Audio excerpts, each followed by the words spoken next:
Pat, what do you think? What you got going on here now, off the pieces you have on the roster? We're excited, man. We're excited of course, of Coach D'Antoni and his coaching staff being here,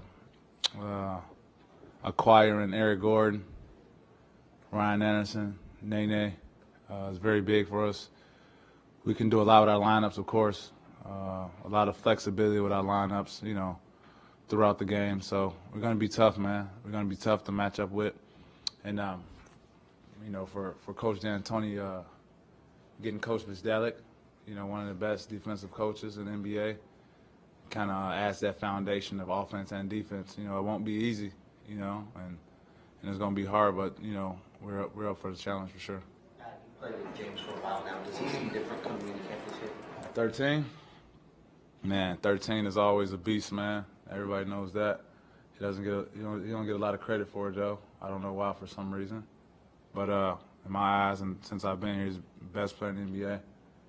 For him to, you know, literally put this team on the back and for us to make playoffs each and every year, you know, is phenomenal to me. But, you know, of course he works extremely hard every summer, you know, it's like a brother to me. So I know his passion, I know his heart for the game. And, you know, it doesn't surprise me if he, you know, have one of those years. I've been quoted saying that we expect big things, and myself saying that him being an MVP and him leading us to the championship is very attainable, and I don't think that's subject to change. Pat, how does the start of this year feel compared to years past? Like a fresh start, man. You know, you work hard, you know, you move into that new apartment, you know, everything's fresh start, you know, so that's how it feels around here, like a breath of fresh air, you know, and we're excited. The players, from the older guys down to the younger guys, and kind of, you know, the guys that been here, that kind of trying to change the culture of this team. You know, a blue-collar team, hard-working team, and, you know, going out there and playing hard every possession. So it's been great, man.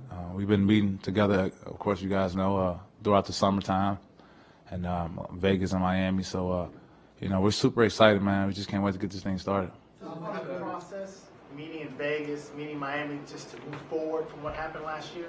I don't say just to move forward, just to kind of be on the same page, you know, just kind of do all the little things, you know.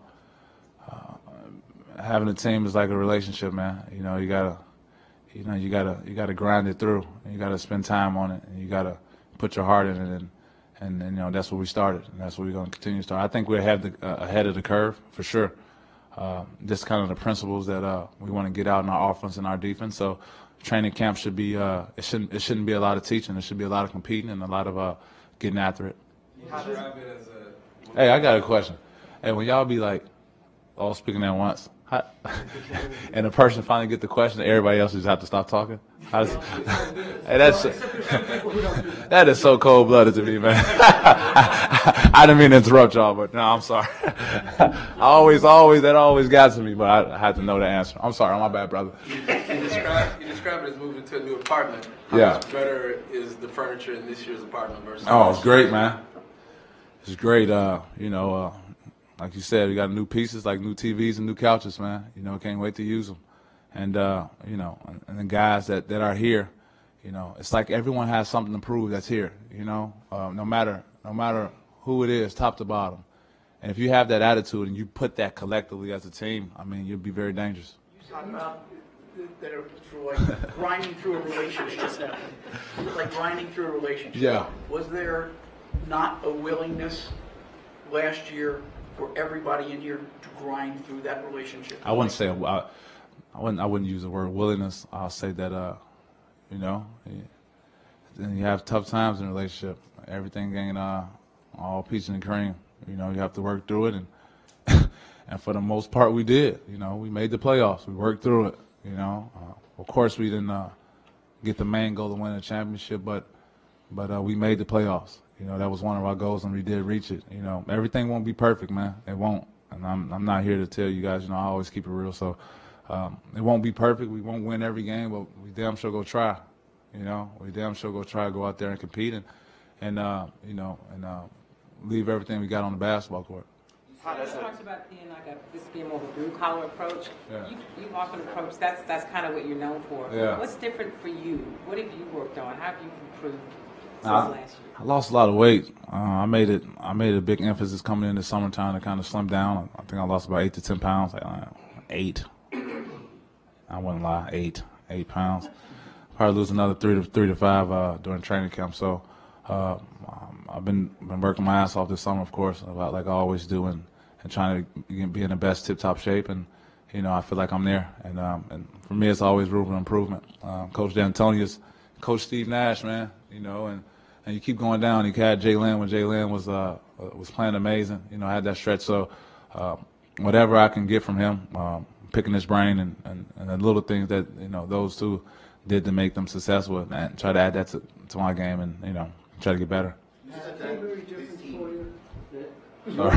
You come in this Y'all year- put me in a tough position, man. That made me feel like y'all always make me feel like the bad guy. Don't do me like that now. No, I know. No, I'm sorry. Does it feel very different? You come in this year, you're the one. There's not somebody else that they brought in or traded for, or anything else to compete for that position. You're the guy. Have you felt different this summer? Do you feel different today because of that? I do. I had a long conversation with Daryl Morey, and we have a very, very good relationship. It's funny, man. Me and Coach D'Antoni talk. It seems like we talk every single day, just about whatever. And I didn't, no offense to anybody, I just wasn't used to that, And it's like more of a trust. You get somebody like that, man, that just want to talk to you about anything, and somebody you run through the wall for. So, and that's my approach. When did you have to talk with Daryl and what brought that on? No, just it's about everything, man. He gave me the confidence, Pat. You're the guy. You're part of the foundation of this core unit we got here, and you're here. We don't expect you going anywhere. We expect you to continue getting better and continue improving. And you have a GM like that. You have the owner, Leslie Alexander, like we have, and that trusts me with the keys to the car, one set of the keys to the car. It gives you a lot of confidence. You said that the guys that are here, they feel like they have something to prove. Did it feel like last year that team didn't have anything left to prove? No, and I wouldn't say nothing left. It was just, I think it's tough, man. I mean, I know it's easy to say, it's tough being in it, like coming from the Western Conference Finals.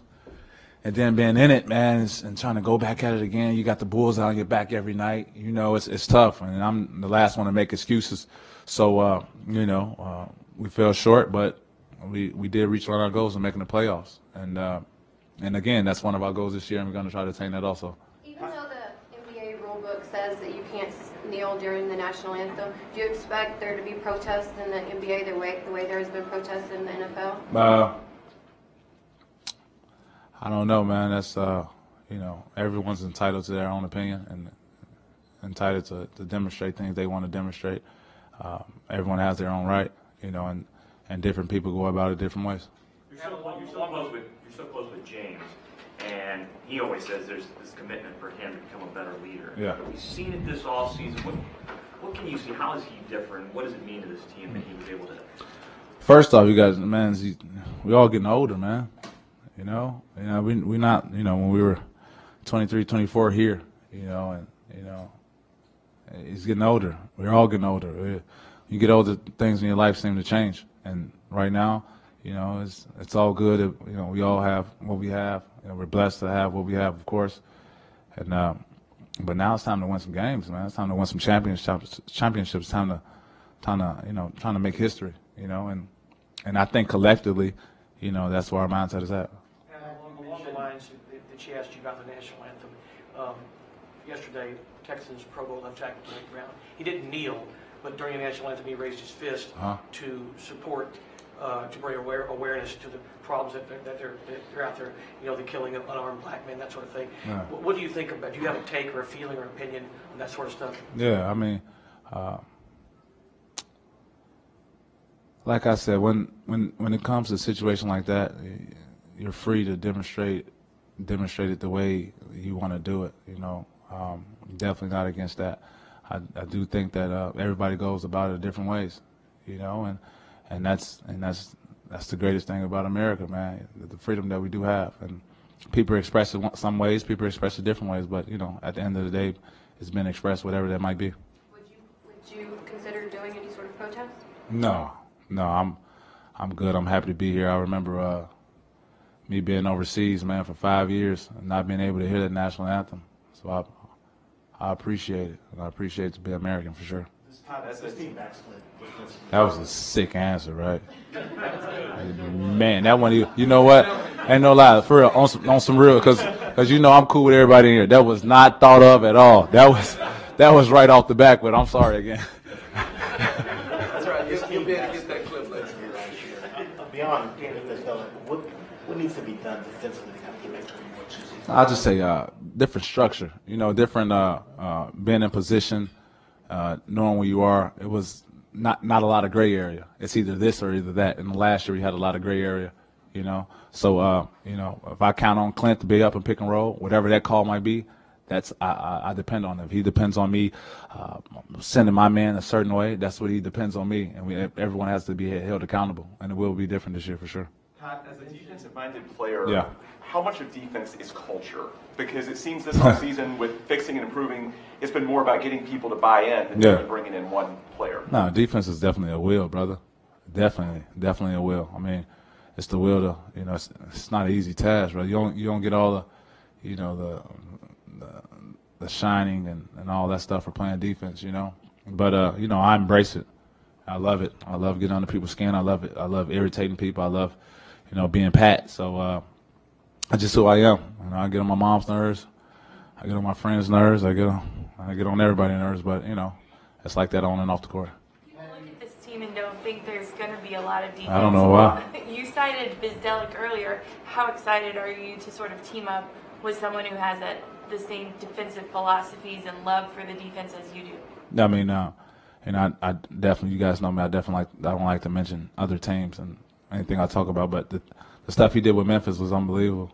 You know, the way everyone was it was one sync. You know, this person does this, everybody else goes that way. This person goes here, the back line defends. Like it was one movement, one unit, and if we can bring that here with the offensive studs we have and the offensive culture that we have, I think that we'll be a force to be reckoned with. Pat, you mentioned that D'Antoni, you know, he worked with Nash and he helped Lynn become a superstar that he was. But do you put a little bit of pressure on yourself to try to become more of an offensive player underneath him? Yeah, for sure. That's my mindset is to continue getting better, and whatever that might be. And it's a lot of areas that I can get better at, and I'm fine with that. I go in and clock in and you know, go to the drawing board every summer to try to get better at different things. And I think I got better this summer, and I'm excited to display those things upcoming season. So did you talk to Nash and Lynn, or did you talk to D'Antoni? No, I talked to D'Antoni, who coached Steve Nash and Jeremy Lin.